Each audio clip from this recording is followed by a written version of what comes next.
আল্লাহ আমাদেরকে অস্তিত্ব দিয়েছেন, আবার আমাদেরকে মৃত্যুর কোলে ঢইলা পড়তে হবে, ঠিকই চলে যাইতে হবে। আবার আল্লাহ আমাদেরকে রূহ দিয়া, এই বডিটার ভিতরে রূহ দিয়া আবার ঠিকই উঠাইবেন। অতঃপর দুনিয়া ছাড়া আপনি পালাবেন কোথায়, ভাগবেন কোথায়? কোরআন আমাদেরকে ডাইকা বলে আইনাল মাফার, কোথায় পালায় যাব আমরা? পালানোর কোনো সুযোগ নাই। শেষ পর্যন্ত ঠিকই যিনি আকাশ দেখেন তো তাও বানাইছেন, জমিন দেখেন তো তাও যিনি বানাইছেন, পাহাড় দেখেন তো তাও তিনি বানাইছেন, সমুদ্র দেখেন তো তাও তিনি বানাইছেন, পুরা জগৎটা যিনি বানাইছেন ওই মহান রব্বে কাবার দরবারে আমাদেরকে ফিরা চলে যাইতে হবে। মিনহা খলাকনাকুম ওয়া ফিহা নুঈদুকুম ওয়া মিনহা নুখরিজুকুম তারাতান উখরা। বলে যেই মাটি থেকে আপনাকে আমাকে বানানো হয়েছে ওই মাটির ভিতরে আপনাকে আমাকে পুইতা রাখা হবে। আত্মীয় স্বজনেরা বলে মাটি চাপা দিয়া ওখানে রাইকা একা একা আপনি আমি থাকবো, সকলে চলে যাইবে। ওই মাটি থেকে আল্লাহ আমাদেরকে উঠাবেন, অতঃপর আল্লাহর দিকে আপনি আমি প্রত্যাবর্তন ঠিকই করে নিতে হবে। বলে ভাগার কোনো সুযোগ আমাদের নাই। কোরআন ডাইকা বলে শোনো, কেউ যদি ভাইগা সিঁড়ি বানায়া বলে আকাশেও চড়া যায়, চিৎকার দিয়ে বলেন না আকাশের রাজত্বটা কার? আওয়াজ করে বলেন না কার? মালিক বলে ইল্লা বিসুলতান, সেখানেও রাজত্ব মালিকের। যদি জমিনের নিচে গর্ত কইরা কইরা ওখানে চলে যান আর আবদ্ধ কইরা নেন, মালিক বলে ইল্লা বিসুলতান, সেখানেও রাজত্ব মালিকের। পাহাড়ের ভিতরে চলে গেলে মালিক বলে ইল্লা বিসুলতান, সেখানেও রাজত্ব মালিকের। সমুদ্রের তল গর্ভে যদি চলে যান, মালিক বলে ইল্লা বিসুলতান, সেখানেও রাজত্ব মালিকের। সুতরাং পালানোর কোনো সুযোগ নাই। যে মাটি থেকে আপনাকে আমাকে বানানো হয়েছে, বলে ওই মাটি থেকে কি করে বানায়? তো চলেন একটু পিছনে ফিরা যায়। যখন পৃথিবীতে পাখি কুড় আওয়াজ করে, প্রাণীরা শব্দ করে, কুকুরে ঘেউ ঘেউ করে, বিড়াল মেও মেও করে, ঘোড়া চিহি চিহি করে, সমগ্র প্রাণীরা এক এক রকম ডাক দিয়া মালিক রে ডাকতে থাকে। আয় আদর কুড়ে করা মালিক রে ডাকে, মালিকের হামদ করে তাসবিহ পড়ে। বলে তো কোন মালিকের ওগুলা ভালো লাগায় না। তো মালিক চিন্তা করলেন দুনিয়ায় প্রতিনিধি পাঠাবো। আদম আলাইহিস সালামকে পাঠানোর জন্য আল্লাহ প্ল্যানিং করে রাখছেন। বলে কি রকম প্ল্যান? ফেরেশতাদেরকে দুনিয়ায় পাঠাইলেন, যাও না মাটির চামড়া নিয়ে আসো। ফেরেশতা দুনিয়ায় আসলেন, জিব্রাইল আলাইহিস সালাম মাটিতে হাত রাখবেন। আল্লাহ বলছেন শোনো মাটি কি বলে ওটাও তুমি শুনবা। বলে মাটিতে হাত রাখতে দেরি, চিৎকার দিয়া মাটি বলে কসম খোদার করে বলি আমি জানি তুমি আমার চামড়া দিয়া, আল্লাহ নির্দেশ দিয়েছেন মাটির চামড়া দিয়ে আল্লাহ মানুষ তৈরি করবে। যারা নেক আমল করবে, আমলে সালেহা করবে, তাদেরকে আল্লাহ পুরস্কৃত করবেন। আর যারা বদকার হয়ে যাইবে, আল্লাহ নাফরমানি করবে, আল্লাহ জাহান্নামে নিক্ষেপ করে দিবেন। তো আমি দুর্বল, আমি মাটি, আমি নরম জাতি, আমাকে দিয়া যে শরীর বানানো হইবে ওই শরীর জাহান্নামে যাবে, ওটা আমি সহ্য করতে পারবো না। আমারে নিয়ে যায় না, আমারে দিয়া মানুষ যেন বানানো না হয়। কসম খোদার দাও না মাফ করা। তো উনি চলে যান আল্লাহর কাছে। আল্লাহ আওয়াজ করে বলে কি বললো মাটি? বিস্তারিত বললেন। বলে মিকাইল আলাইহিস সালামকে পাঠান, ইসরাফিল আলাইহিস সালামকে পাঠান। আবার সকলে ফিরে গেছেন। বলে না, মাটি নিয়ে যাইতে পারেন নাই। আল্লাহ আজরাইল আলাইহিস সালামকে সিলেক্ট করলেন, পাঠাইলেন দুনিয়ায়। বলে আজরাইল কেমন?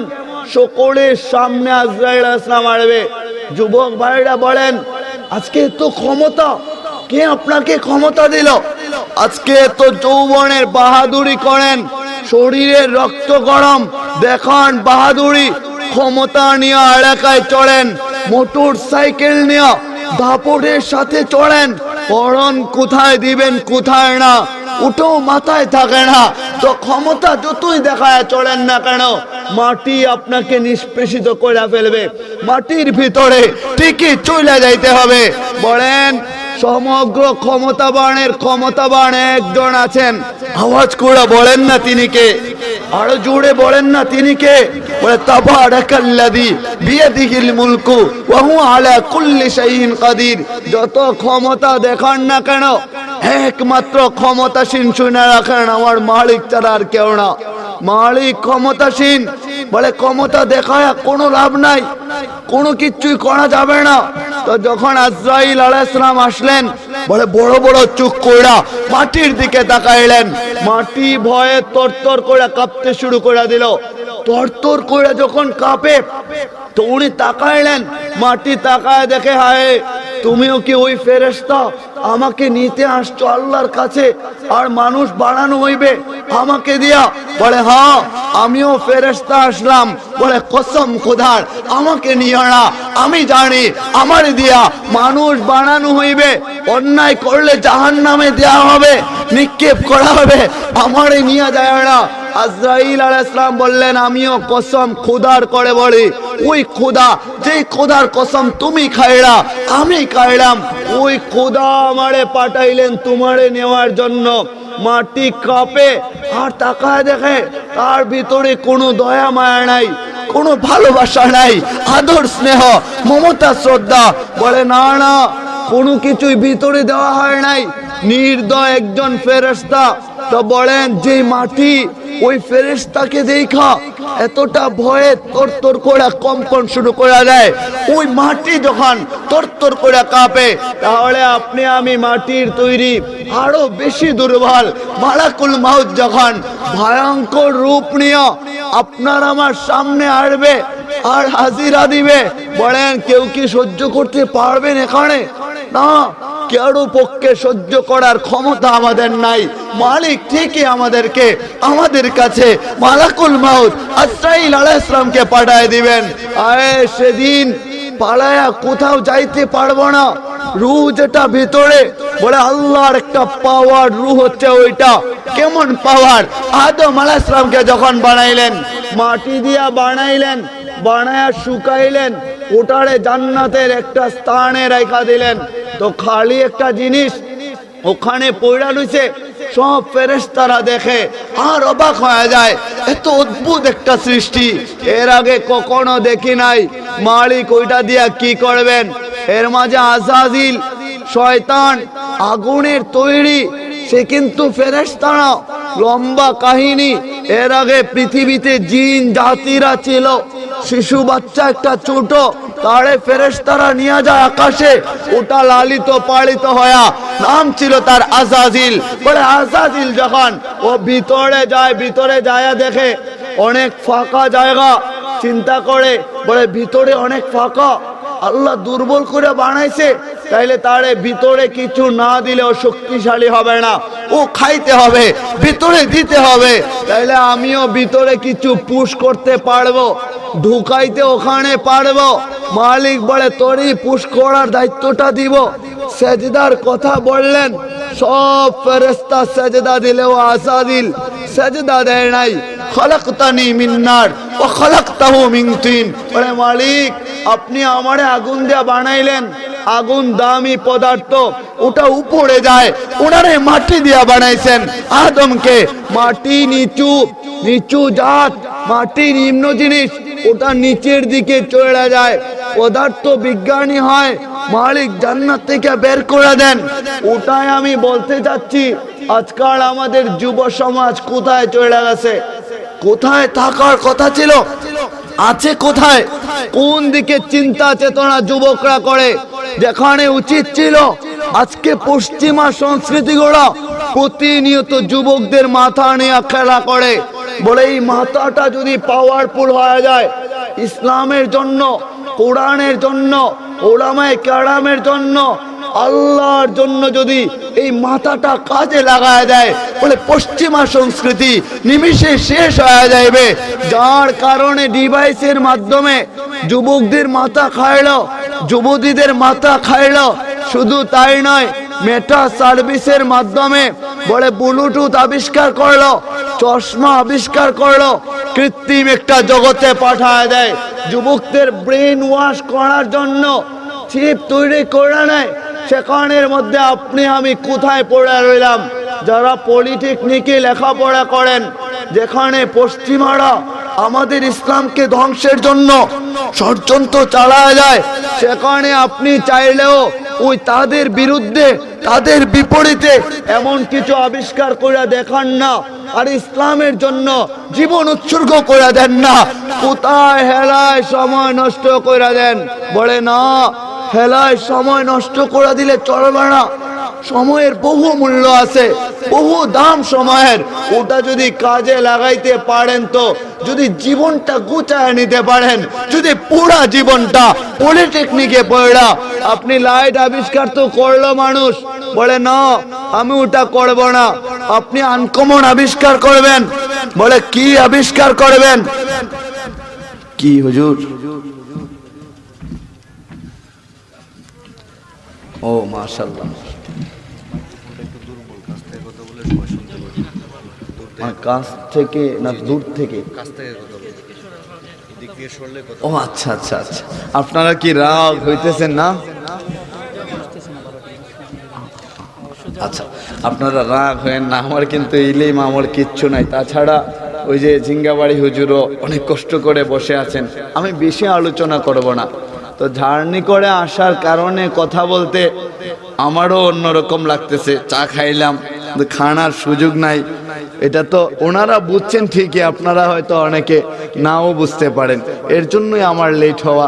তো এটাই বলতেছিলাম, যখন আল্লাহ আদম আলাইহিস সালামের মূর্তিটা বানায়া শেষ করলেন, তো ওই আযাজিল যেটা, সে চিন্তা করলো কি করে ধোঁকা দেওয়া যায়। যখন সে শয়তান হিসাবে রূপান্তরিত হইল, ধোঁকা দেওয়ার জন্য চিন্তা করলো। আর আপনাদেরকে, আমাদেরকেও ধোঁকা দেওয়ার জন্য শয়তান চিন্তা করে কি করে না?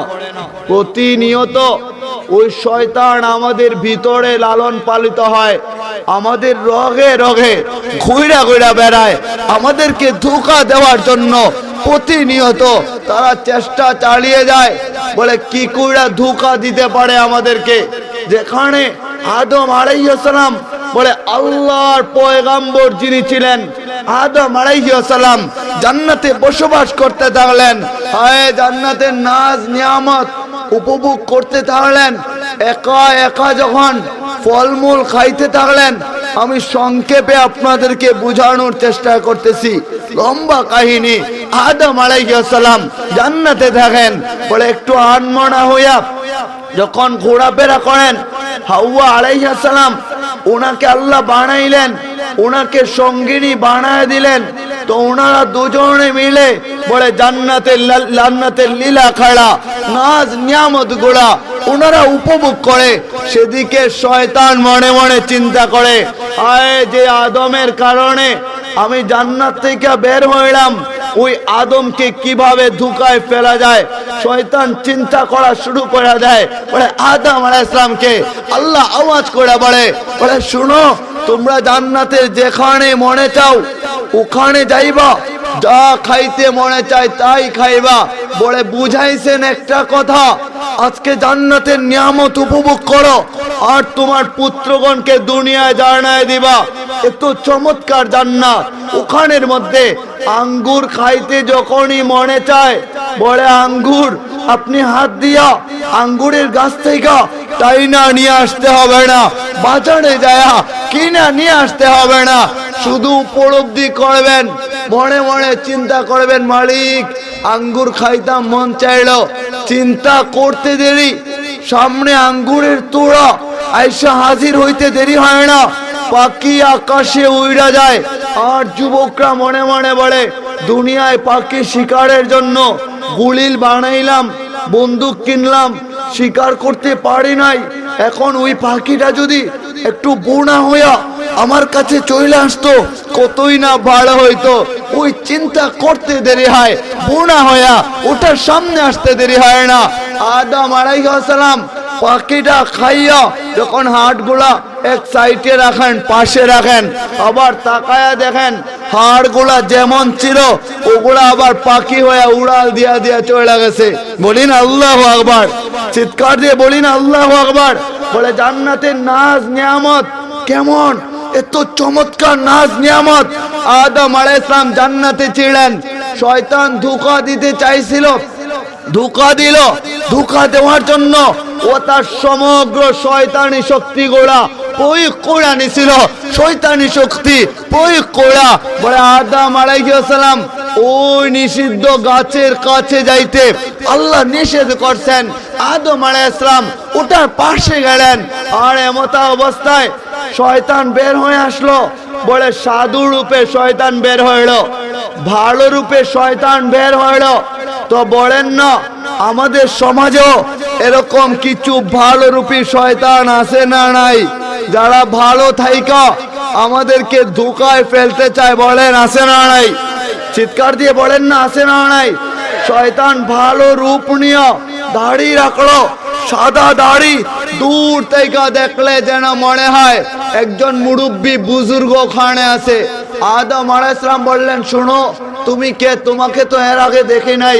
বলে আমাকে আল্লাহ বহু আগে বানাইছেন, তোমাকে আমি ভালো করে চিনি। তুমি কি চাও আল্লাহর কাছে সদা সর্বদা নাজ নিয়ামত ভোগ করবা? বলে ওটা যদি চাও, আল্লাহ বলছেন জান্নাতের সেই গাছের কাছে না যাইতে, কিন্তু ফল ভক্ষণ করতে আল্লাহ নিষেধ করেন নাই।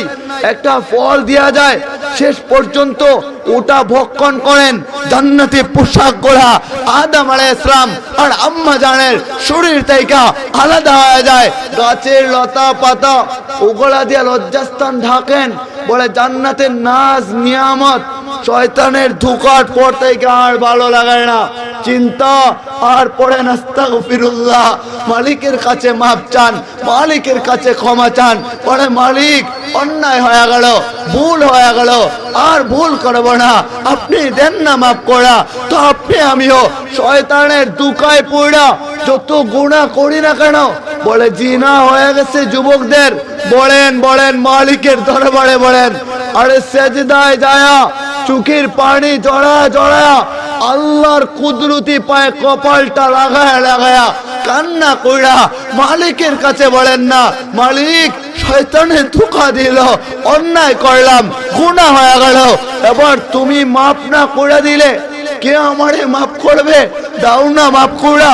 আকুলতা আনতা গাফুরুর রহিম, আপনি না বলছেন আপনি গাফুরুর রহিম, তো আপনি গাফুরুর রহিম হয়া যদি আমারে মাফ না করেন আমি কার কাছে যাব? আমার তো আপনি ছাড়া কোনো মালিক নাই, আপনার তো আমি ছাড়া বহু বান্দা আছে যারা আপনার হামদ করে, প্রশংসা করে, নিয়ামতের গুণাগুণ গায়, তো আমারে মাফ করে দেন না।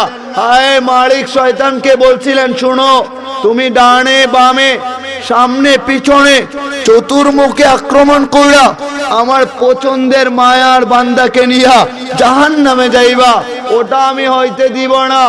শয়তান কিন্তু প্রকাশ্যে আমাদের সকলের দুশমন, প্রকাশ্যে দুশমন মানে বিরোধী দল, সে প্রকাশ্যে আমাদের বিরোধী, তার সাথে আমাদের প্রতিনিয়ত যুদ্ধ চলে যায়। প্রতিটা মুহূর্তে মুহূর্তে শয়তান আমাদেরকে প্রতিপক্ষ মনে করে, বলে না না না শয়তান কোনোদিন বন্ধু হয় না। শয়তানের ধোঁকায় পড়া নাফরমানি করলেন, জিনা করলেন, সুদ খাইলেন, তো শয়তানের ধোঁকায় পড়া এবার বলেন বলেন মালিকের দরবারে ঘুষ খায়া নিলেন, শয়তানের ধোঁকায় পড়া দুনিয়ার কাউকে না বইলা আল্লাহর কাছে বলেন না মালিক ঘুষ খাইলাম, সুদ খাইলাম, মিথ্যা বললাম, সিনা হয়ে গেছে, মালিক তুমি মাফ করে দাও না। আল্লাহ আওয়াজ করে বলে ইউহিব্বুত তাওয়াবিনা ওয়া ইউহিব্বুল মুতাতাখিরিন, বলে পবিত্র হইয়া তওবা করতে দেরি হয়, পুরা জীবনের পিছনের সমগ্র গুনাহ আল্লাহ মাফ করে আমাদেরকে পবিত্র বানাইতে দেরি করে না। সুতরাং শয়তানের ধোঁকায় পড়া যার যে গুনাহ হয়ে গেছে, শয়তান প্রতিনিয়ত ধোঁকা দেয়। যেখানে আদম আলাইহিস সালামকে আমাদের আব্বাজানকে ধোঁকা দিল, হাওয়া আলাইহিস সালাম উনারে ধোঁকা দিল, উনারা দুনিয়ায় আসলেন বলে পয়গম্বর আসার পরেও ওনাদেরকে ধোঁকা দেওয়ার চেষ্টা করছে। ওনারা বলে না, তোমাকে চিনা গেছে, একবার ধোঁকায় পড়লা, জান্নাত থেকে বের হইলাম, আবার তোমার ধোঁকায় পড়ব না। আপনিও বলেন না মালিক, শয়তানের ধোঁকায় একবার পড়লাম, আর ধোঁকায় পড়তে চাই না, এবার মাপ চায় আনেন। গুনাহ যদি আকাশ আর জমিনের মধ্যবর্তী স্থান ভরপুর হয়ে যায়, আর মালিককে যদি বলেন আল্লাহ আমারে মাফ করে দেন না, মালিক বলে শুন না, আমি ঘুমাই না, আল্লাহু লা ইলাহা ইল্লা হুয়াল হাইয়ুল কাইয়ুম লা তাখুযুহু সিনাতুন ওয়ালা নাওম। মালিক বলে আমি ঘুমাই না। মালিক কেন তুমি ঘুমাও না? আমার কোন বান্দা যদি বিপদে পড়া একবার আল্লাহ বইলা ডাক দেয়, আর আমি যদি ঘুমায় যাই, তাইলে ওই ডাকের সাড়া কি করে আমি দেব? এজন্য মালিক বলে তিনি ঘুমান না, আমাদের জন্য তিনি সদা সর্বদা আমাদের দিকে তাকায়।